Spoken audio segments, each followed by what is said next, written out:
Hello class. Welcome back बच्चों। तो पहले बच्चों हम स्टार्ट कर रहे हैं नया लेक्चर। बाबू, नए लेक्चर में चर्चा स्टार्ट कर रहे हैं मैनेजमेंट ऐसा प्रोफेशन की।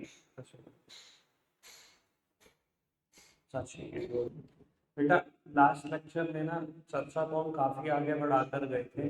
बस ये डिस्कशन हमारा पेंडिंग है कि प्रोफेशन चीज क्या है। ठीक है ना, मैं वही क्लियर करने की कोशिश कर रहा था।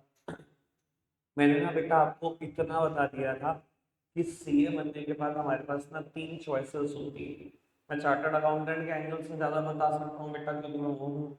ठीक है। मैं डॉक्टर के एंगल से, लॉयर के एंगल से इतना नहीं बता सकता।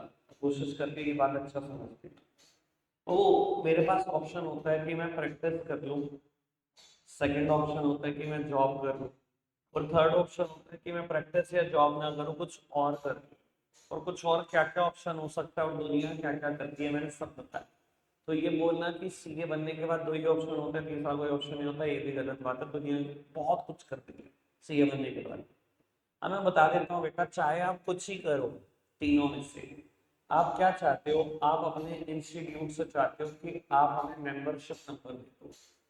तो वो सीए कराने वाला ऑल ओवर इंडिया एक ही इंस्टीट्यूट है जिसका नाम है आईसीआई। आईसीआई मतलब institute of chartered accountant of India. पूरे पूरे सीए कराने वाला पूरे इंडिया में सिर्फ एक इंस्टीट्यूट है। बाकी सब जगहों पर इसकी ब्रांचेस हैं, अलग कुछ नहीं है, एक ही इंस्टीट्यूट है। बेटा, आपने आईसीआई को कहा कि मैं तीनों में से कुछ भी करूं, मुझे तो मेंबरशिप नंबर सबसे पहले चाहिए। बेटा, मेंबरशिप नंबर क्या होता है मैं आपको थोड़ा सा आइडिया दे देता हूँ। हमारा आईसीआई एक रजिस्टर ऑफ चार्टर्ड अकाउंटेंट बनाना है, रजिस्टर ऑफ सीए बनाना है।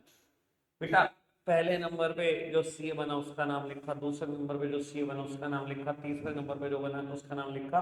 हर एक यूनिक नंबर के सामने एक पर्सन जो सीए बनता है उसका नाम लिखा रहता है। उसे बोलते हैं उसका मेंबरशिप नंबर। ठीक है जी, मेरा भी है मेंबरशिप नंबर 535 538। ये मेरा मेंबरशिप नंबर है, 5,35,538वां नंबर है।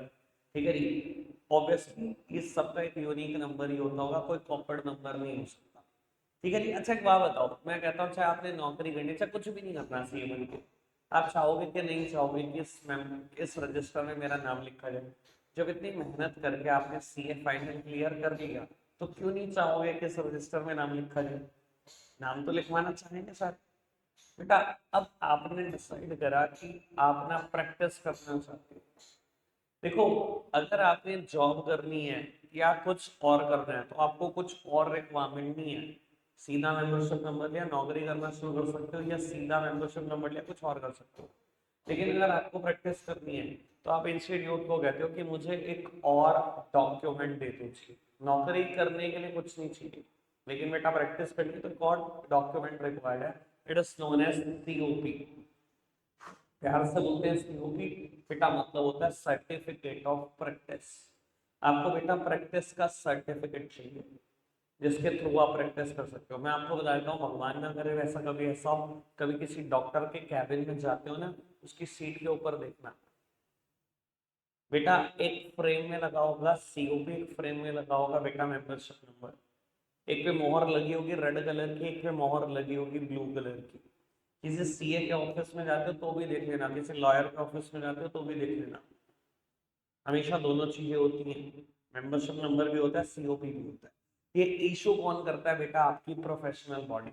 जैसे सीए के लिए तो आईसीआई है, ऐसे ही बेटा कंपनी सेक्रेटरी के लिए आईसीएसआई है।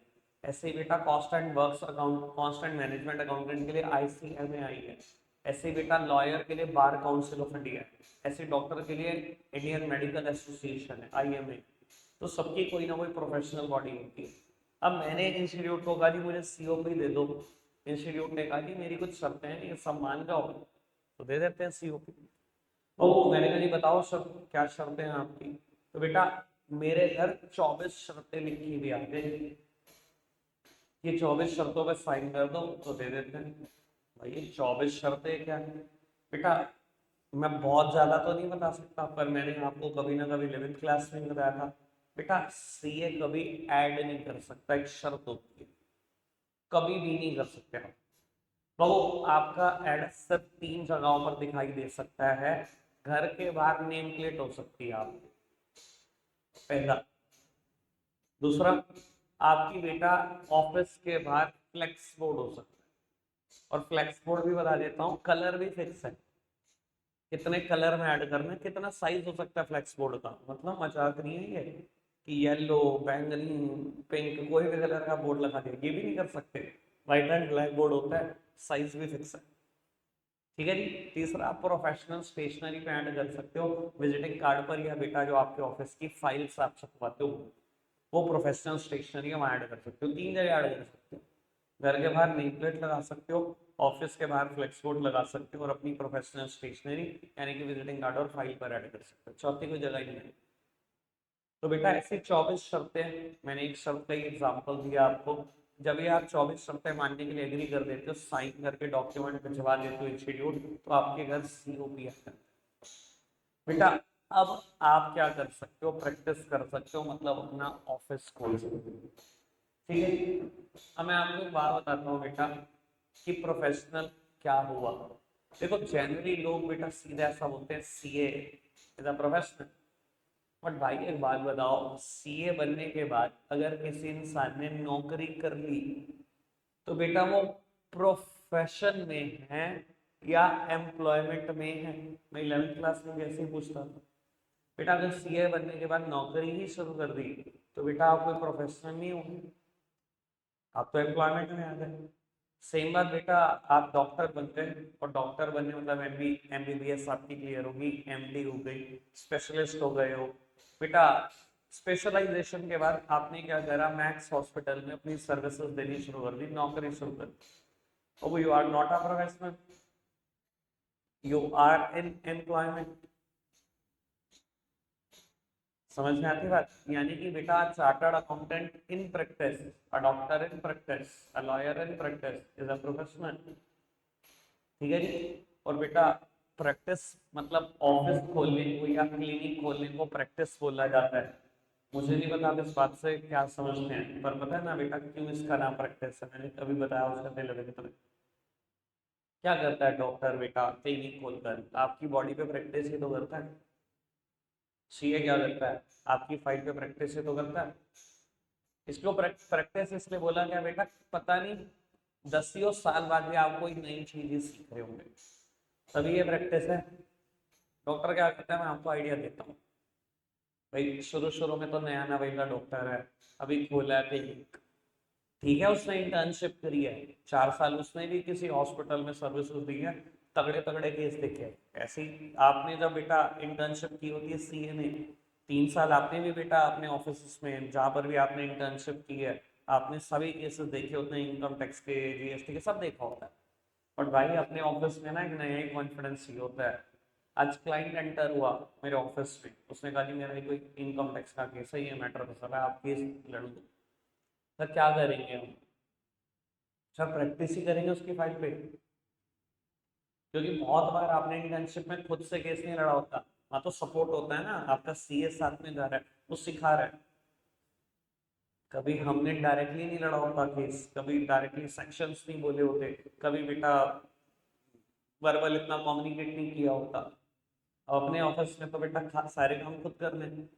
अब बेटा आप क्लाइंट की फाइल पे प्रैक्टिस कर रहे हो, डॉक्टर भी ऐसे करते हैं। आपको क्या करते हैं, आपने कहा जी फीवर है, 3 दिन के बाद दिखाना, मेडिसिन लिख दी, 3 दिन के बाद दिखाना। 3 दिन के बाद आया, आपने कहा जी मेडिसिन से ठीक नहीं, और अच्छा ठीक नहीं हो, ये मेडिसिन काटी और मेडिसिन लिख दी, अब 3 दिन के बाद बताना। आपने अब 3 दिन के बाद बोला, जी अब बहुत बेटर लग रहा है, चलो 4 दिन मेडिसिन और ले लो और लेके बंद कर देना, खत्म।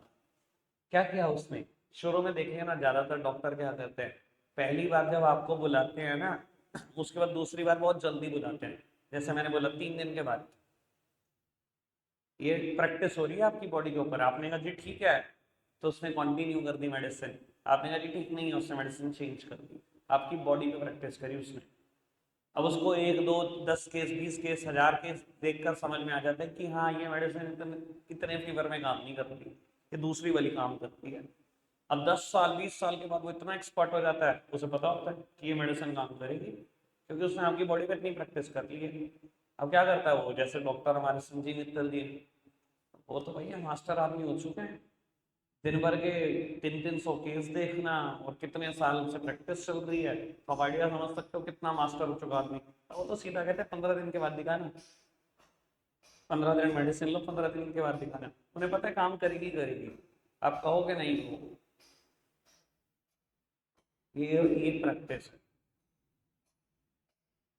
समझ में आती है बात? ठीक है जी, आगे बढ़े। बाबू अब मैं बात करने जा रहा हूँ मैनेजमेंट एज अ प्रोफेशन की। Management as a profession. अब मैनेजमेंट एज अ प्रोफेशन का मतलब सबको पता है, जब आप management as a science as an art book से पढ़ चुके हो। मैनेजमेंट को मुझे कंपेयर करना है प्रोफेशन के साथ, कि मैनेजमेंट प्रोफेशन है या नहीं है। ठीक है, तो वो अब सबसे पहले हम क्या करते हैं, प्रोफेशन की डेफिनेशन पढ़ते हैं। यही करते हैं, फटाफट से प्रोफेशन की डेफिनेशन पढ़ना, जल्दी से स्पीड बढ़ाकर यही करना था। क्या पेज नंबर, पेज नंबर 10 पर प्रोफेशन की डेफिनेशन पढ़ना बाबू।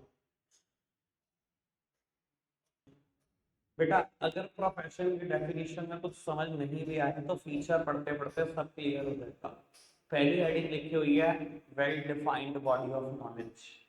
बेटा कोई भी प्रोफेशन है एक well defined body of knowledge है, वो बहुत सारी नॉलेज इम्पार्ट की जाती है थियोरेटिकल लेक्चर्स के थ्रू, ट्रेनिंग के थ्रू, आपको एक्सपर्ट बनाने की कोशिश की जाती है। कोई भी प्रोफेशन, इधर आप चार्टर्ड अकाउंटेंट और लॉ की बात कर लो और मेडिसिन की बात कर लो, बेटा अगर आपको प्रोफेशनल बनाया जा रहा है तो बहुत सारी एजुकेशन दी जाएगी, थियोरेटिकल फॉर्म में भी, ट्रेनिंग में प्रैक्टिकल एप्लीकेशन दी जाएगी। जब तक एक्सपर्ट नहीं बनोगे, पेपर क्लियर नहीं कर लोगे, कोई प्रोफेशनल नहीं होगी। तो कोई भी प्रोफेशन है well defined body of knowledge है, बड़े सारे थीसिस हैं, बड़े सारे लेक्चर हैं जो पढ़ने पड़ेंगे। ठीक है, बट बेटा बट अबाउट मैनेजमेंट आपको क्या लगता है, मैनेजमेंट में ये फीचर प्रेजेंट है या नहीं? बेटा प्रेजेंट है। आपको क्या लगता है management well defined body of knowledge की, मैनेजमेंट की डिग्री जिसका नाम मैंने बताया था कल आपको, एमबीए, ये well defined body of knowledge की? यानी बहुत सारी बेटा नॉलेज इम्पार्ट की जाती है प्रैक्टिकल के थ्रू और थ्योरी के थ्रू। बेटा इंडिया में बहुत सारे बिजनेस स्कूल्स हैं आज की तारीख में, IIMs, Indian institute of management, सुना ही आपने सबसे उस दिन करियर काउंसलिंग सेशन भी था। आईआईएम रोहतक, आईआईएम खड़गपुर, बहुत सारे आईआईएम हैं। क्या कर रहे हैं बेटा, आपको थियोरेटिकल लेक्चर नहीं दे रहे, आपको प्रैक्टिकल ट्रेनिंग नहीं दे रहे। मैनेजर बनाने से पहले भी प्रैक्टिकल ट्रेनिंग होती है, 6 महीने की इंटर्नशिप, कभी कोई बिजनेस स्कूल 3 महीने की इंटर्नशिप मांगता है।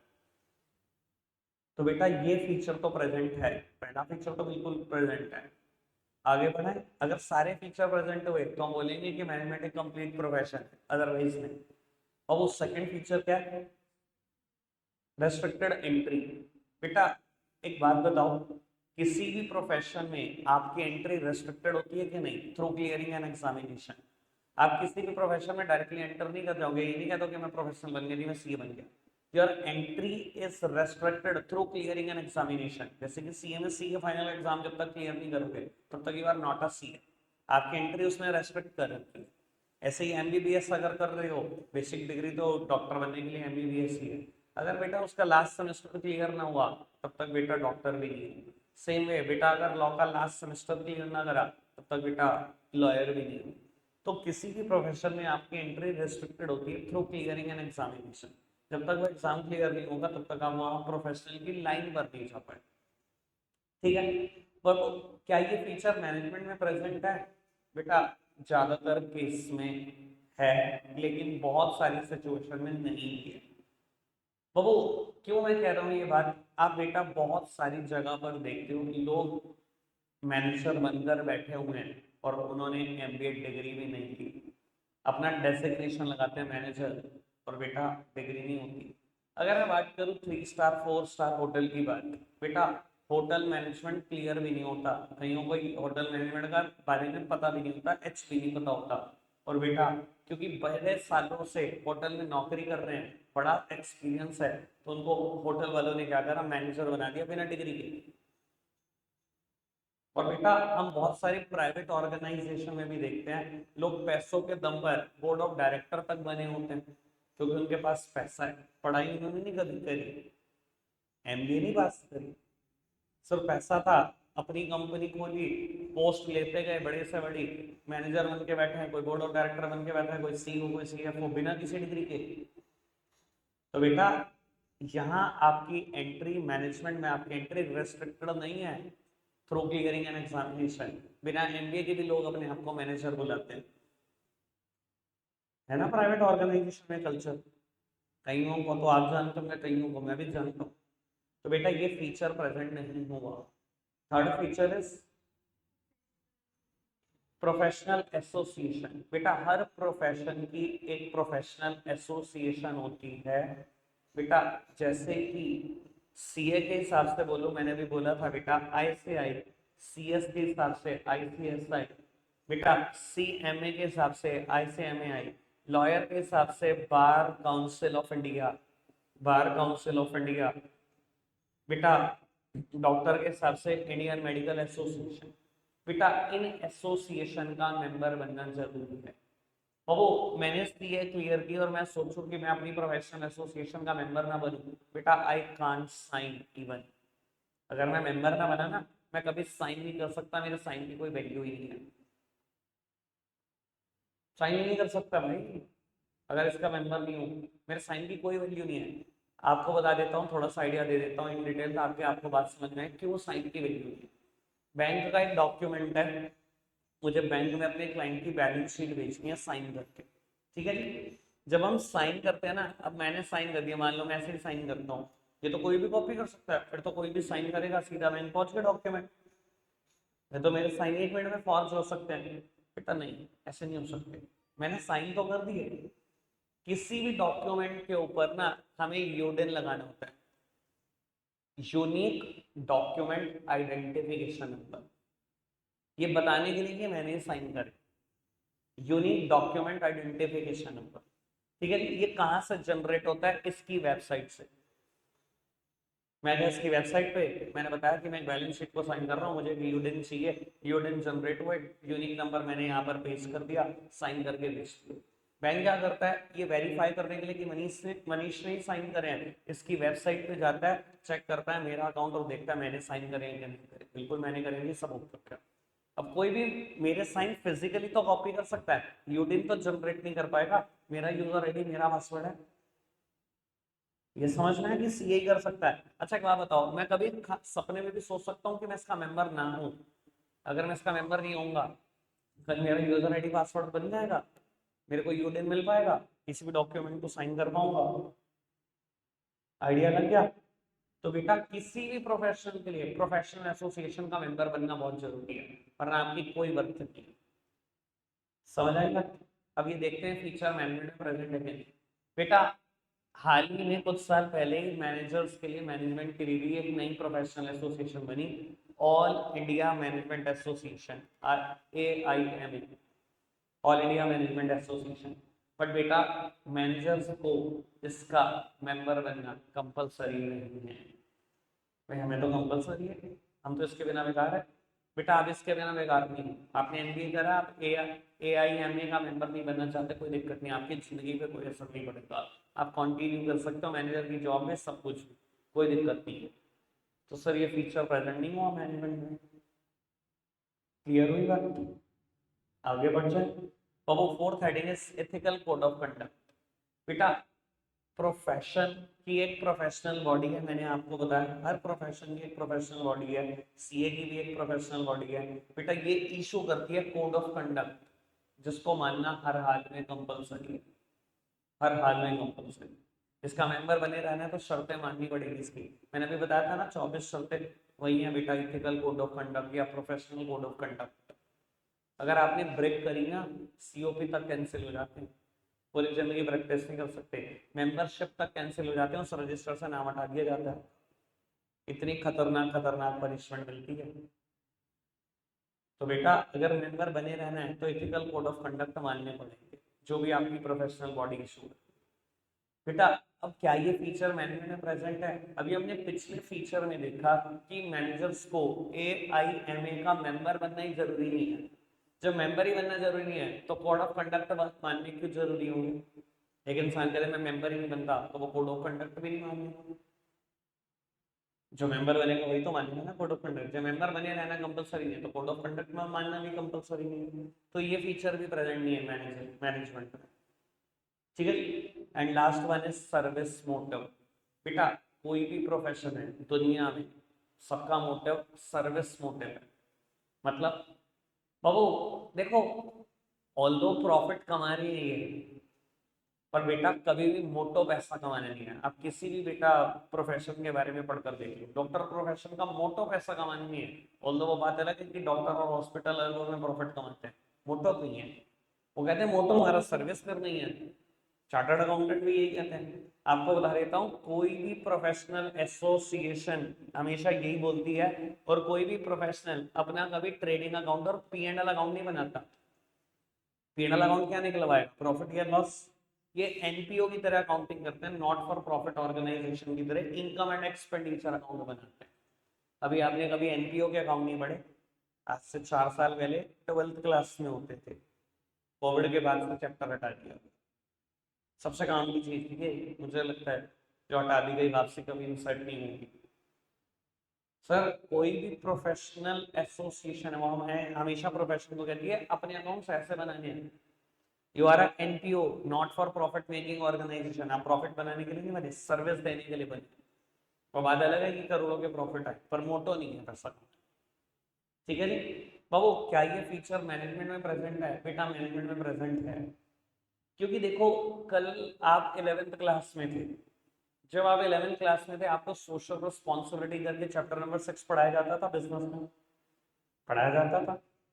बेटा आपको ना 11th क्लास से ही ट्रेन करा जाता है बिजनेस में कि ठीक है प्रॉफिट कमाना एक इंपॉर्टेंट डिटर्मिनेंट है बिजनेस के लिए, बट सोसाइटी का भला भी हमेशा साथ साथ सोच कर चलना, यही सिखाया जाता है।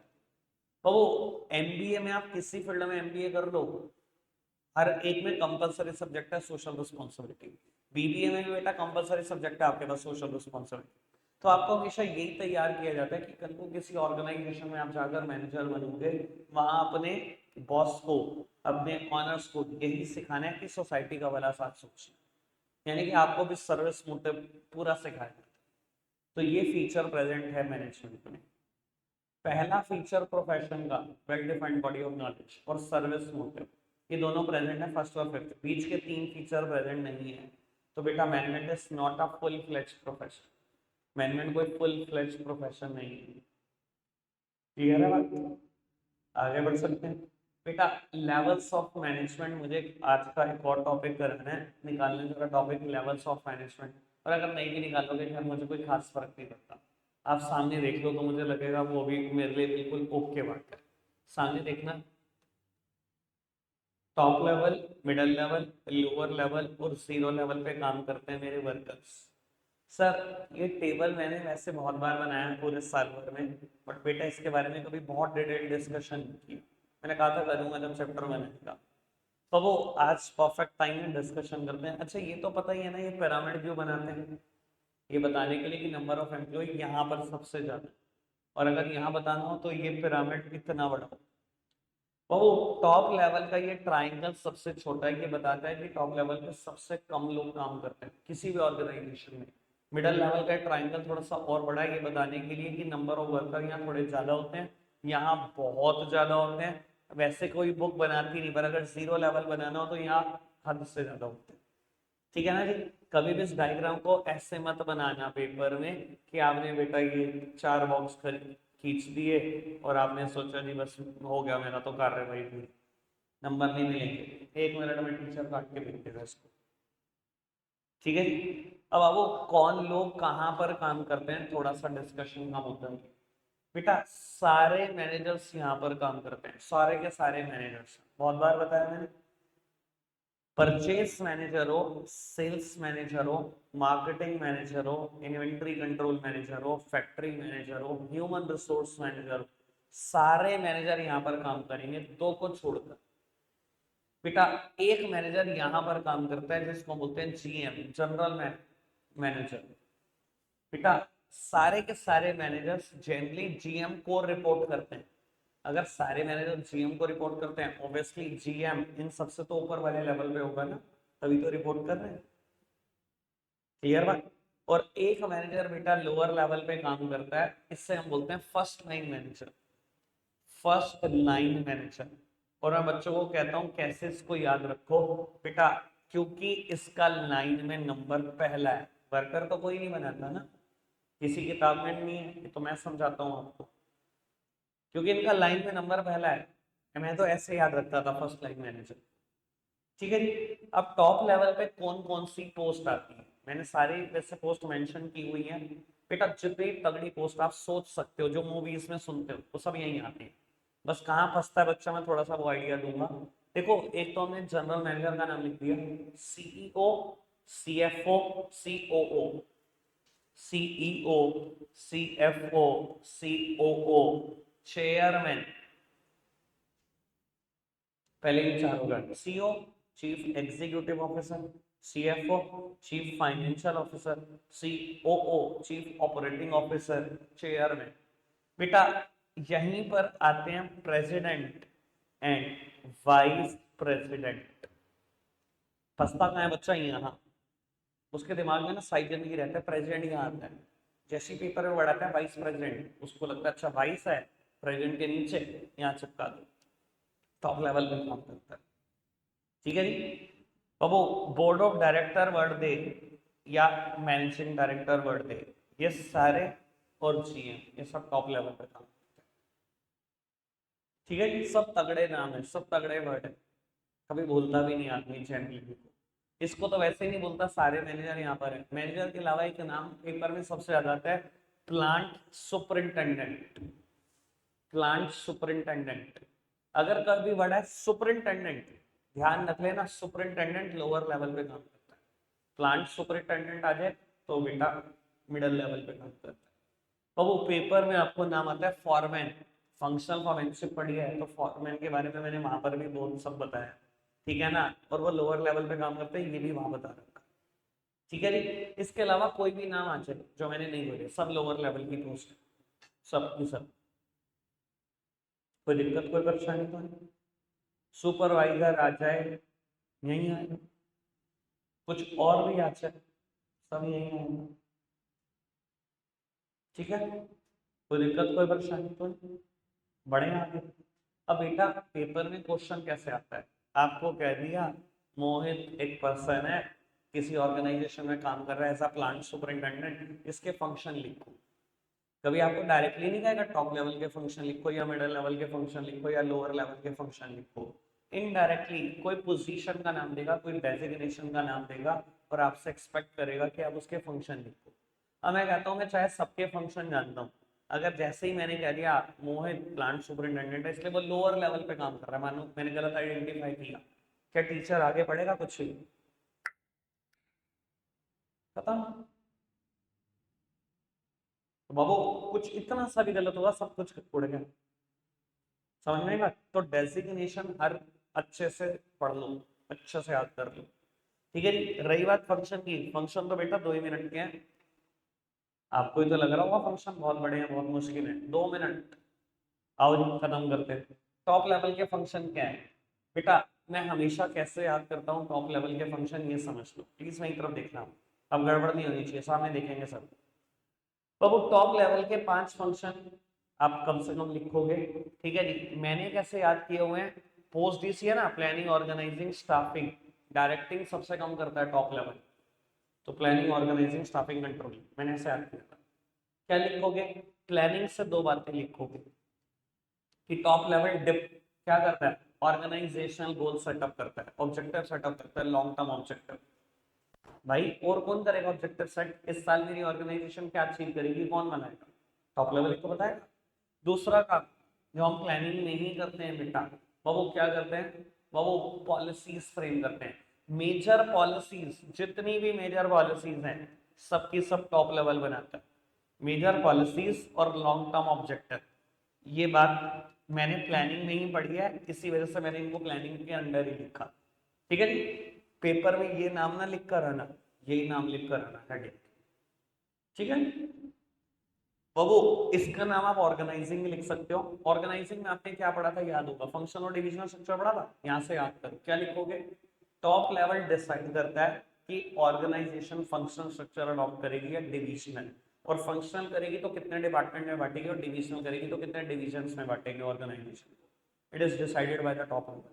और कौन सा लेवल कर सकता है आप बताओ इसको डिसाइड, किसी के पास इतनी अथॉरिटी नहीं है। ठीक है बाबू, स्टाफिंग में आप हेडिंग लिखोगे की अपॉइंटमेंट्स, की अपॉइंटमेंट्स। बेटा जितनी मेजर अपॉइंटमेंट होती है सब टॉप लेवल खुद करता है।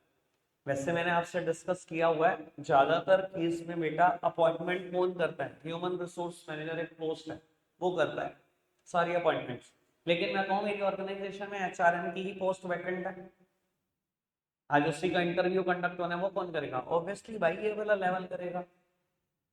ये बाकी अपॉइंटमेंट तो कर सकता है, पर मैं कहूँ मिडिल लेवल पे मैनेजर्स की अपॉइंटमेंट करनी है, वो तो टॉप लेवल खुद करना चाहेगा। क्लियर है बेटा बात, कोई दिक्कत कोई परेशानी तो नहीं।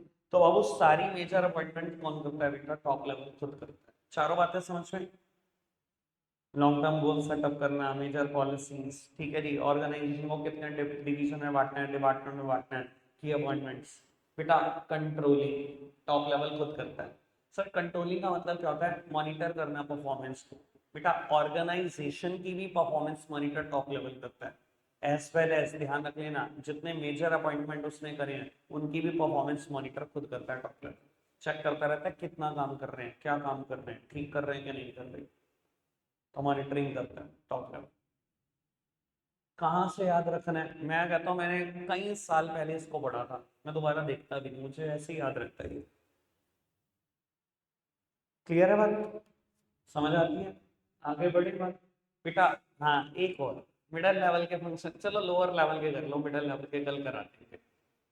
ठीक है जी बाबू, कभी आपने मुझसे सुपरवाइजर के फंक्शन पढ़े थे, डायरेक्टिव, कट कॉपी पेस्ट नहीं चुका है बाबू।